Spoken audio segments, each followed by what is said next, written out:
এই রায়ের মধ্যে দিয়ে সমাজ বার্তা গেল যে আপনি যত শক্তিশালী হন না কেন, আপনার পিছনে যত শক্তি থাকুক না কেন, সত্য একদিন প্রতিষ্ঠিত হবে এবং ন্যায় বিচার প্রতিষ্ঠিত হবে। স্যার, এই রায়ের মধ্যে দিয়ে ছাত্র রাজনীতির বিষয়ে কি কোনো বার্তা আছে কিনা, আলাদা বার্তা?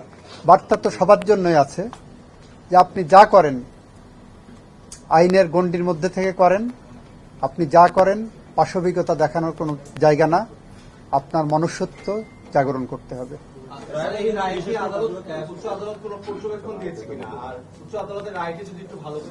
উচ্চ আদালতের পর্যবেক্ষণ যেটা, সেটা ডিটেলস রায়ে আসবে। উচ্চ আদালতের পর্যবেক্ষণ এটাই, নিম্ন আদালত তার রায়ে যে ফাইন্ডিংস দিয়েছেন, যে ভিত্তি স্থাপন করেছেন, সেখানে ওনারা কোনো ইন্টারফেয়ারেন্সের মতো সুযোগ পাননি, এটাই পর্যবেক্ষণ।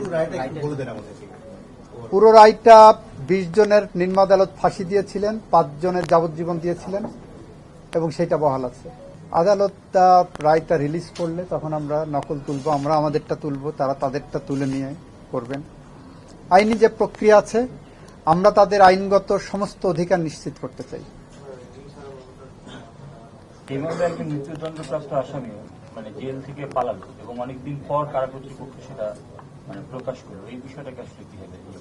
এইটা আমার রেকর্ডে আসেনি, আমার কাছে আসেনি। আমি পত্রিকা আপনাদের মতোই দেখেছি, মিডিয়াতে। যদি এরকম ঘটনা ঘটে থাকে নিশ্চয়ই কারা কর্তৃপক্ষ এটা তদন্ত করবেন এবং তাদের আইনানুগভাবে যা করণীয় সেটা করবেন।